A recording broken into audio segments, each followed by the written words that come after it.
introduce to you guys my new baby, which is the Pery XP6 Extreme Pro Cordless Handheld Vacuum Cleaner. O diba, napakahaba.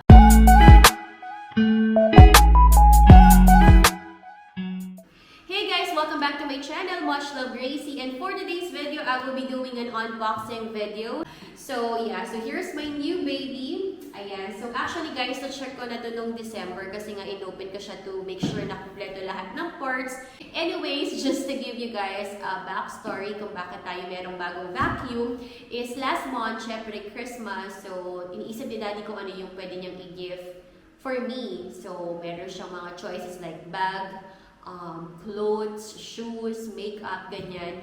And at this point of my life, yes, at this point of my life talaga, wala akong, I'm really not into those stuffs. Parang, hindi ko siya magagamit, hindi ko siya mama-maximize kasi nga, most of the time, bahay lang naman ang bag. So, nag-suggest siya na, baka gusto ko daw ng bagong vacuum, ganun. Pero meron naman akong existing, which is yung Dirma na may cord. And in fairness naman, naglalaban ang performance level. Hindi niya to during that 12-12 pa, o diba? Medyo pa months na rin na talaga ang bag. Actually, baka nga, by the time na mapanood nyo to is happy months na rin na ang big char. So, parang nasa 5,000 ata yung bili niya dito during sale. And then, right now, chinek ko kung magkano. Ang nakalagay dito is 6,888 pesos. So, ang weight pala niya is 2.38 kilograms. And then, charging time, syempre yung importante, 45 hours. Medyo matagal, besh. And then operation time is 25 to 45 minutes. Let's begin our unboxing in 3, 2, and 1. Simulan natin sa manual. Ayan. Tapos, eto, nakalagay na rin dito, what's in the box. Tari, di ba? What's in the box? So, simulan natin sa, eto. So, this is the metal tube. So, may plastic tube before ha. Ayan. And then this one naman is the detachable lithium battery pack. And then next is, this is the floor brush. Ayan, so ito yung itsura ng floor brush. Okay. And then next is itong mop pad. So yung next naman natin is the dust mite brush. Ayan, so this is how it looks like. And then, ito naman is yung charger, obviously. So, yung charger ng battery, ayan. And then next naman is itong long crevice tool. Ayan. And then next is, ano ba to? Vacuum fix bracket. Ayan, so meron siyang double-sided dito. So, kung saan ko siya pwedeng ilagay para nakasabit lang yung ating vacuum. So, next is the 2-in-1 cleaning tool. So, ayan. 2-in-1 cleaning tool. And then, yung pinaka-last na ata no? So, naka-box pa kasi siya. Ayan. Pero, syempre, nabuksan ko na rin to. So, wala na rin siyang plastic. Ito naman, ang tinatawag nating cordless vacuum cleaner. Ayan. So, parang ito yung pinaka-machine. Ayan. So, yun lang naman yung laman ng box. So, it's empty. Tsaka, hindi ko nga pala napansin. Ito pala, ito yung mop pad. Tapos, ito yung water tank. Ang maganda dito compared with my Dirma is, aside sa vacuum, meron na siyang mop. Ayan. And, itong dust mite cleaner para sa kama, sa sofa. Ayan. So, very useful. At saka, at least, hindi na iba-iba yung gagamitin kong gamit to clean up. Ganon. So, ayun na nga guys. So, assemble lang natin ng real quick so I can show you how it looks like. Okay? Start muna tayo dito sa may metal tube, tsaka dito sa, ang tawag dito, cordless vacuum cleaner. Magaan lang naman siya, pero syempre nakakatakot kasi alam mo na ba, mamaya pag nabagsak, goodbye talaga. Talagay mo lang siya dito. Ayan. So, itong makita mo yung color blue. Tapos, ayan. Pasok mo lang. Yan. So, kung narinig niyo yung sound, so yun na yung sign na nakalock na siya. Yes naman. Ayun. And then, dito naman sa ilalim, ang ikakabit ko muna is itong pang floor. So, adjust ko lang yung camera so you guys can see lang po. So, pasok lang din natin siya dito. Ayan. So, kung narinig nyo ulit yung sound guys, so meaning to say, nakalock na din siya. Ayan. So, ito yung ating floor brush. There you go. So, ngayon, kabit naman natin itong battery pack. So, na-charge na rin namin to kaya pwede na natin siyang i-try. Ayan. Ito yung on and off. Tapos, ito yung power. So, pwede mo siyang i-adjust. So, kapag ipa-power on mo na siya, mag-color green. And then, kapag i-adjust mo naman siya from green, it will turn to color blue. Try natin.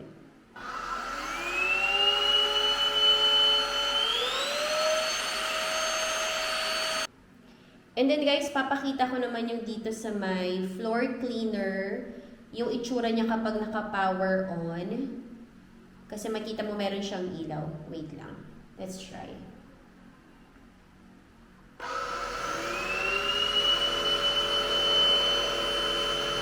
Ngayon naman, try natin siyang gamitin.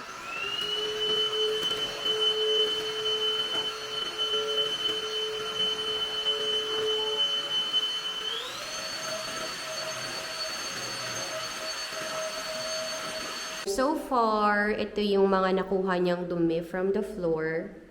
Ayan, mga hair strand ko. Tsaka konting alikabok. Try ko naman tong dust mite brush. So, tatanggalin mo lang siya by pressing this button. Ito color blue. Tapos pull mo lang siya like that. Diba? So, pagkabit naman ito guys, madali lang kasi meron naman siya sa may ilalim. So, i-matchy-matchy mo lang sila. Parang ganito. Ayan. So, maririnig mo din na maglalak siya. Ayan. So, ibig sabihin, nakalock na siya. So, now, try natin dito sa sofa kung may makuha ba tayong mga alikabok or balahibo ni Max. So, pinalitan ko na yung brush. So, ito na yung dust mite brush. So, power lang ulit.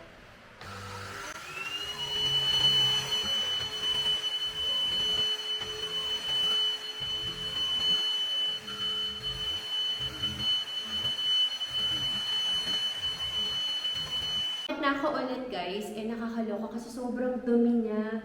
Sobrang dumi ng sofa namin. Imagine, parang ilang months pa lang siya sa bahay. Pero, grabe, sobrang alikabok.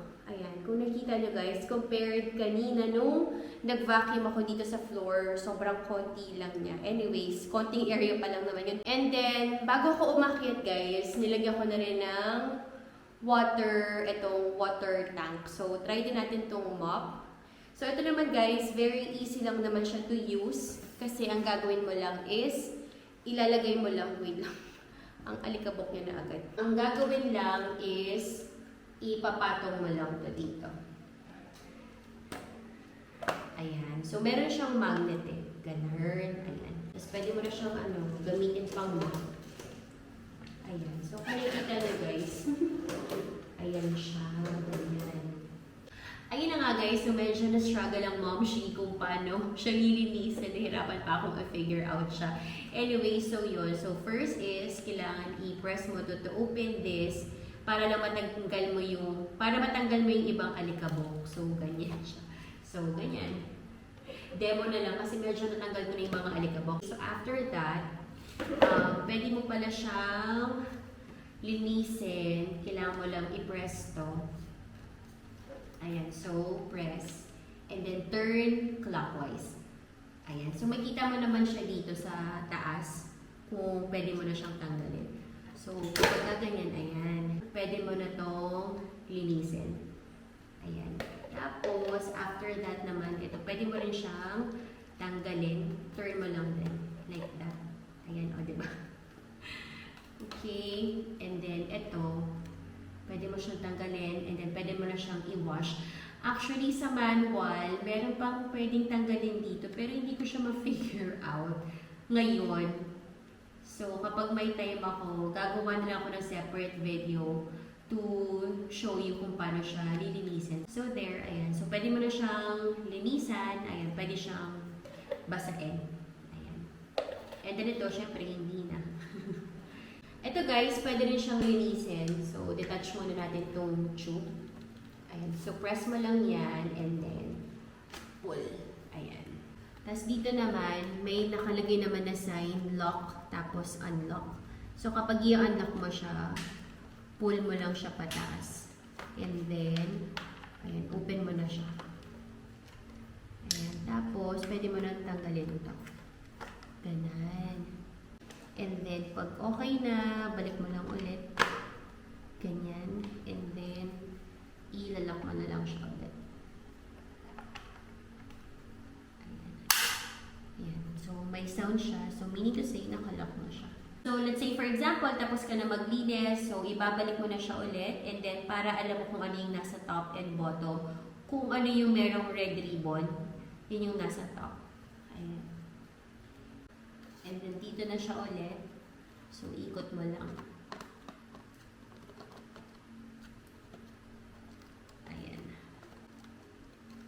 And then, ito guys, itatapat mo lang tong clear na to dito sa may parang open space. Tapos, ikot mo siya to lock it. Push mo lang siya, tapos turn mo na. Yun. So, pag tumunog na, then nakalock na siya. So, there. So, yun na nga guys. Parang na-stress ang momshi ng very light. Anyways, try naman natin tong long crevice tool. So, kakabit lang din siya. Ayan, may guide naman sa loob. Ayan. So, tutunog siya pag nalock na. Like that. And then, try din natin tong 2-in-1 cleaning tool. So, pasok mo lang din siya ulit. Tapos, kapag may tunog na, nakalock na siya. And then, ito na-adjust naman to. So, pwedeng ganyan. Tapos, pwede rin ganyan. Ayan, diba? Bongga. Medyo na-struggle lang talaga ako i-figure out kung paano siya lilinisin. So, there. So, if you guys have any plans of purchasing this, so far, for my impression, okay naman siya. It's very useful, syempre, especially dun sa mga mahilig maglinis ng baler chichi na hindi ka na sa stress kasi nga, mas magkaan siya sa Dirma, in all fair. Yung pinaka-favorite part ko dito is yung sa dust mite kasi nga, as you can see naman kanina, sobrang dumi pala talaga ng sofa namin. Kahit ilang, wala pa siyang, para magto 2 months pa lang, pero grabe pala yung alikabok. Excited na ako sa mga susunod na araw kasi for sure, magbabonding kami. Yun nga lang kasi syempre, rechargeable siya. So, ang pinaka-maximum time lang niya for usage or operation time is 25 to 45 minutes. And then I have to wait ng 4 to 5 hours for the charging. Pero, yeah, it's worth the buy naman, as I can say right now. And hopefully, okay yung quality. Kasi yung Dirma ko medyo may 1 year na ata yun, or basta hindi ko na siya maalala. Pero I have a video as well. So just in case you wanna see it, I'll just put the link in the description box. So there you have it guys. Parang ang dami ko na atang kinuda for this video. But there, I hope you guys enjoyed watching. And please don't forget to like, share, and subscribe to my YouTube channel. Again, that's muchlovegracey. And I'll see you on my next video. Bye!